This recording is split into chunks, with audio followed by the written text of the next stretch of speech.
धर्मियांनी त्यांच्या कोण मुनी फिनी आहे त्याची कान उघडणी करून त्याला माफी मागायला लावायला पाहिजे आणि सरकारनं तातडीनं त्याच्यावरती गुन्हा दाखल करून त्याला अटक करणं गरजेचं आहे.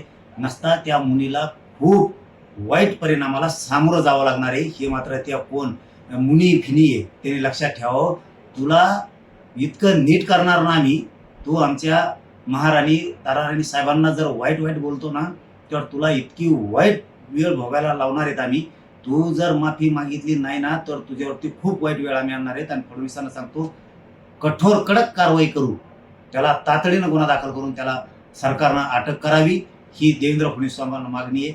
आणि त्या मुनीचा आम्ही जाहीर असा निषेध करतो की असल्या पैदाशी सुद्धा ह्या पृथ्वीतलावरती फायदा होऊ नये. परंतु ही असली घाण अवलाद प्रत्येक कुठं ना कुठं तरी जन्मतीच आणि यांच्यामुळं विनाकारण दोन समाजात तेढ निर्माण होतोय.